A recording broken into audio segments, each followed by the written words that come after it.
A changing of the guard happening in real time. After 3 decades of service time, 2 tried and true vessels are completing their duties.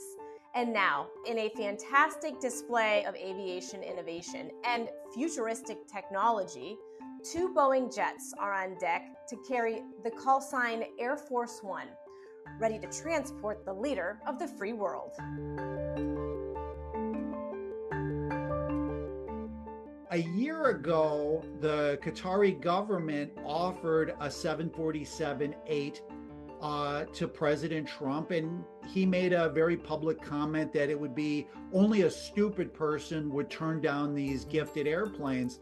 And so in the course of about 10 months, L3 Harris, a large defense contractor, made the modifications to this aircraft. So what critics are curious about is how the 2 aircraft that were purchased from Boeing that were originally designed for a Russian airliner, how those planes aren't going to be in service till the end of 2028, yet an aircraft that has been in service since 2012 with the Qatari royal family was able to be converted so quickly. But there is the question of what happens to this donated Qatari aircraft. And the current plans are that it will be transferred to the Trump Presidential Library. Now, again, there is a former Air Force One at the Reagan Library, but those were planes that were retired from service after years of carrying the president. So we're going to see a case here where a plane that was donated by a foreign government to the United States, taxpayers spent $400 million on its conversions, is going to be donated, then transferred to the Trump Presidential Library. The future presidential fleet includes 2 VC-25Bs. Both are getting modified and tested daily in the nation's most secure and technologically advanced airport hangar in Texas. The delivery date is set for 2028. But it's what's behind the scenes and what doesn't meet the eye that is so breathtaking. Air Force One is not an aircraft at all. It's a call sign for the most impenetrable command center in the world. And the reason that was introduced was back, I believe, in the Eisenhower administration. They didn't use Air Force One, and there was some confusion about which plane was carrying the president. So ever since then, any plane that carries the president is Air Force One. That's basically done so that it has priority over everything else. The story begins long before the modern mission. The roots of Air Force One date back to World War II. In 1945, President Franklin Roosevelt became the first U.S. president to fly in a modified aircraft. The nickname was the Sacred Cow, a Douglas C-54. Outfitted with a conference center, a sleeping room, and an elevator, launching the White House into a new era. Presidential travel now required a flying command center. In 1953, the call sign was born. President Dwight D. Eisenhower was sharing the same flight number as a commercial airliner while entering an airspace, and the evolution brings us to today. The 747-8 can cruise. The power comes from 4 General Electric Gen X engines. Together, it can generate hundreds of thousands of pounds of thrust.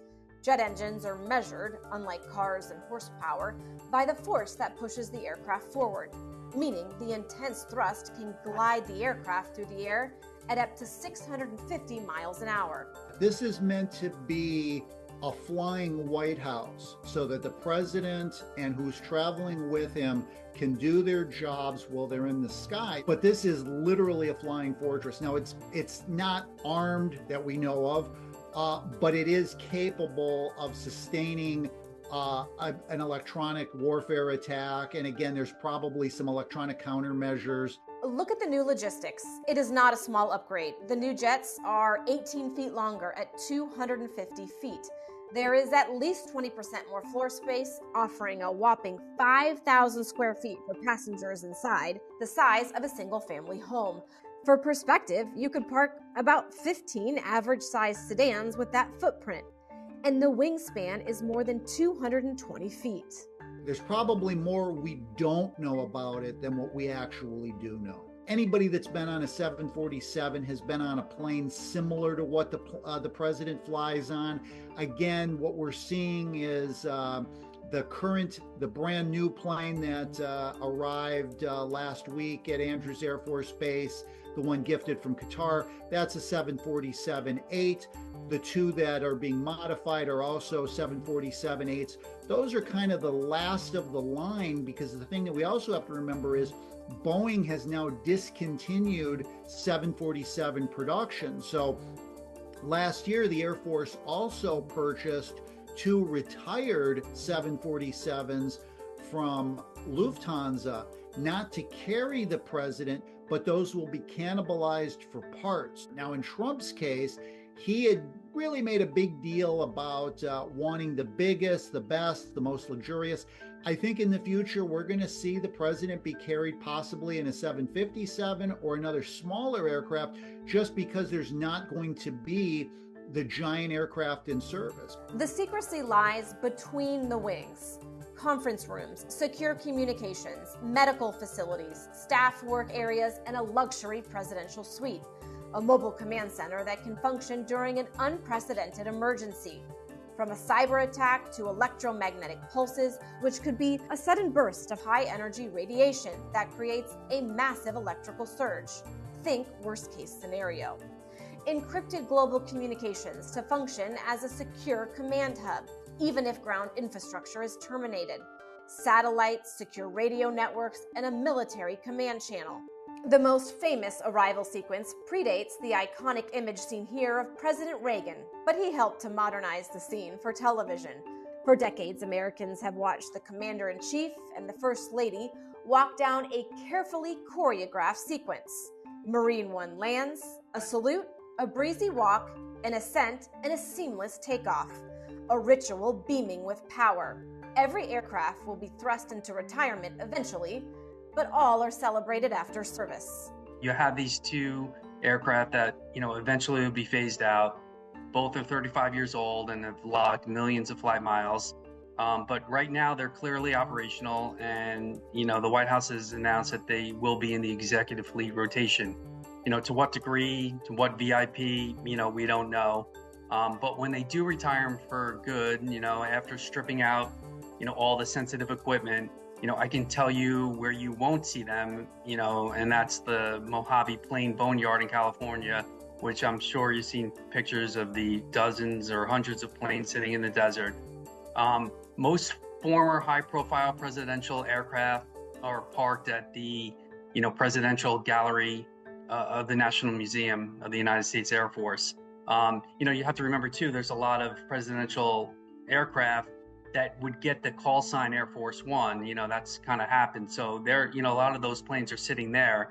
But nowadays more, you might get one of them at a presidential library, perhaps Trump's, if they can make it logistically viable. Obviously it's a big plane, but, as we know, the Ronald Reagan Presidential Library in Simi Valley is the only presidential museum in the U.S. that features a genuine retired presidential Air Force One aircraft. The presidential airspace is a secure bubble, a moving security zone known as a temporary flight restriction. Layers of protected airspace before and behind. It depends if the aircraft is landed or in transit, but most civilian aircrafts are strictly prohibited. Military aircrafts are always positioned nearby. When Air Force One enters the airspace, basically that airspace is closed. So, it doesn't matter which side of the aisle you're on, who the president is. If you're a business traveler, the last thing you want to hear is Air Force One is coming to your airport, because every other plane's going to be grounded till that's on the ground and secure.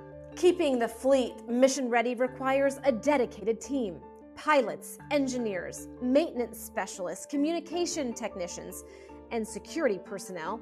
Each flight involves extensive inspections, planning, and coordination.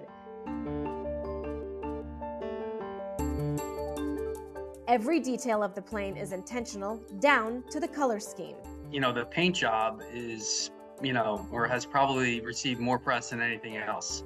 They moved on from the iconic light blue, some call it robin egg blue, and the white that kind of dominated the old plane. That has been used on Air Force One since the Kennedy administration.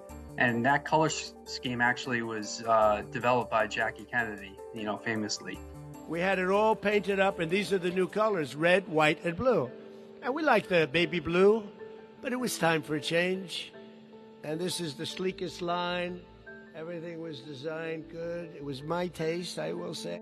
Notable too, is the flag on the tail. Once static and rectangular, now it's waving.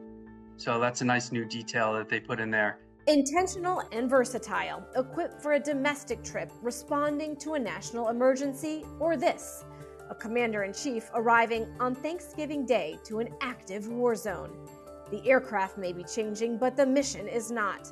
The vessel needs to be ready to take the leader of the free world at a moment's notice.